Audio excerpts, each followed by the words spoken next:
আমার জন্ম থেকে আমি আজ পর্যন্ত শুধু উন্নয়নের কাজ দেখে যাচ্ছি, উন্নয়নের কাজ আর শেষ হয় না ভাই। আমি জনগণ উন্নয়ন বুঝি না, আমি জনগণ বুঝি আমার খাইতে হবে, আমার পড়তে হবে। আমি জনগণ বুঝি আমার কোনো বাচ্চা মারা যাবে না, আগামী বর্ষা আসলে আমি মারা যাব না। কোনো নালার মধ্যে সেফটির ব্যবস্থা নাই। কালকে আমার বোন শেরিন মারা গেছে, পরের দিন আমি মারা যাব। এমন তো চলতে পারে না। আপনারা গর্বে নেই। চট্টগ্রাম নগরীর চকবাজার এলাকায় গ্রেনেড খালে পড়ে এক শিশুর মর্মান্তিক মৃত্যু এলাকা জুড়ে সৃষ্টি করছে গভীর শোক আর ক্ষোভ। ঘটনার প্রতিবাদে ভবিষ্যতে এমন দুর্ঘটনা রোধে নগরীর নালা নর্দমা ব্যবস্থার উন্নয়নে 5 দফা দাবি তুলে ধরেছেন পরিবেশবিদ ও সচেতন নাগরিকরা। এই বাচ্চাটি এখনো কথা বলতে শিখেনি। অটোরিকশা ধাক্কা লেগে এটা নালাতে পড়ে যায়। মাকে উদ্ধার করা গেলেও শিশুটিকে উদ্ধার করা হয়েছে মৃত। আমরা যারা শিশুটির ছবি দেখেছি, এত চমৎকার তার চেহারা, নিষ্পাপ 6 মাসের শিশু, ওর তো কোনো অপরাধ ছিল না। জলাবদ্ধতা হচ্ছে আরেকটি বিষয়। যতদিন জলাবদ্ধতার অবসান হচ্ছে না, রাস্তায় কেন একটা বাধা দেয়া হবে না, দেয়াল কেন দেয়া হবে না, যাতে রিক্সা বা কোনো যানবাহন নালাতে পড়ে না যায়। সচেতনতার অভাব রয়েছে, আমরা সেটা স্বীকার করছি। জনসচেতনতা বাড়াতে হবে, কিন্তু সরকারেরও কার্যকর পদক্ষেপ প্রয়োজন। সরকারের যদি কার্যকর পদক্ষেপ না থাকে, এই নালা নর্দমাগুলো নিয়মিত মনিটরিং, সংস্কার, আধুনিকায়ন, যাতে পানি চলাচল ব্যবস্থা সচল থাকে সবসময়, সেদিকে আমাদের সুদৃষ্টি এবং কার্যকর পদক্ষেপ প্রয়োজন। সোমবার জেলা প্রশাসকের কার্যালয়ে স্মারকলিপি প্রদান করেন পরিবেশবিদ সংগঠনের প্রতিনিধি দল। তাদের 5 দফা দাবির মধ্যে রয়েছে নগরীর সকল খোলা নালায় নিরাপত্তা কাভার এবং সেফটি গ্রিল স্থাপন। আমরা 5 দফা দাবি তুলে ধরছি।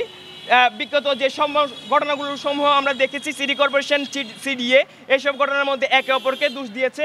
সে সংস্কৃতি থেকে বের হয়ে এসে নালা শিশু তলে যাওয়ার ঘটনায় দায় সারা বক্তব্য পরিহার করে সংশ্লিষ্ট প্রশাসনকে দুঃখ প্রকাশ করতে হবে। আমি বলবো বর্তমান মেয়র খুবই পজিটিভ মানুষ, তারা সে উদ্যোগটুকু নিবে আমার বিশ্বাস। 2 নম্বর দফা হচ্ছে বর্ষা আসার আগে সব কয়টা খাল খননের উদ্যোগ হাতে নিতে হবে। ড্রেনেজ সিস্টেমের যথাযথ সংস্কার করতে হবে। দ্রুত সময়ের মধ্যে নালাগুলো পরিষ্কার ও সেফটি বা রেলিংয়ের নির্মাণের ব্যবস্থা করতে হবে। প্রয়োজনে বিভিন্ন সরকারি ও বেসরকারি সংগঠন থেকে স্বেচ্ছাসেবক নিয়োগ করে ও প্রশাসনের তত্ত্বাবধানে তা পরিচালনা করে এই সমস্যার সমাধান করতে হবে। যারা 5 নাম্বার, যারা ড্রেন বা নালায় প্যাকেট জাতীয় দ্রব্য ফেলে তাদের আইনের আওতায় আনতে হবে। বিগত সময়ে আমি মেয়রকে যতবারই বলেছি, তিনি বলেন নাকি এটা নগরবাসীর দোষ, নগরবাসী পলিথিন ফেলে। তাহলে আপনি করেন কি? আপনি তাদেরকে কোনো রেমেডির আওতায় আনতে পারেন না, তাদেরকে শাস্তির আওতায় আনতে পারেন না। আপনার সেটা নিশ্চিত করতে হবে। আমরা এই 5 দফা দাবি সরকারের কাছে রাখছি। আমরা মেয়র এবং জেলা প্রশাসক বরাবর স্মারকলিপি দেব আজকে মানববন্ধনের পর। প্রশাসনের দ্রুত পদক্ষেপ না নিলে এমন দুর্ঘটনা বাড়তেই থাকবে বলে আশঙ্কা প্রকাশ করেন তারা। চট্টগ্রাম মহানগরী বাণিজ্যিক রাজধানী বলা হয় সারা বাংলাদেশের, কিন্তু নামে বাণিজ্যিক রাজধানী, কাজের ব্যাপার কিছুই নাই। এখানে এতগুলো মানুষ, কোটির কাছাকাছি মানুষ বসবাস করছে এই মহানগরী আজকে যেন অভিভাবকহীন।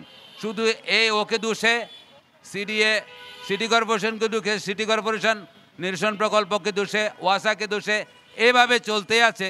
শুধু একের দায়িত্ব অন্যের ঘাড়ে চাপানোর একটা বিশ্রী ধরনের তৎপরতা। আমরা অবিলম্বে এর অবসান চাই। সময় মতো এই মেগা প্রকল্পগুলো শেষ না হওয়ার কারণে 1-2 বার নয় 5 বার এই মেগা প্রকল্পের সময় বৃদ্ধি করতে করতে এখনো পর্যন্ত 40% কাজ অসম্পূর্ণ রয়ে গেছে, যার ফলশ্রুতিতে এই নালার মধ্যে বৃদ্ধ পরে মারা যায়, নারী পরে মারা যায়, 6 মাসের শিশু পরে মারা যায়। এটা আমাদের কি উপহার? স্মারকলিপি গ্রহণ করে জেলা প্রশাসক জানিয়েছেন, জনস্বার্থে এই গুরুত্বপূর্ণ দাবিগুলো দ্রুত সংশ্লিষ্ট বিভাগে পাঠানো হবে এবং বাস্তবায়নে যথাযথ পদক্ষেপ নেওয়া হবে। নগরবাসী চান শুধু প্রতিশ্রুতি নয়, দ্রুত বাস্তব পদক্ষেপ। একান্ত টিভি, চট্টগ্রাম।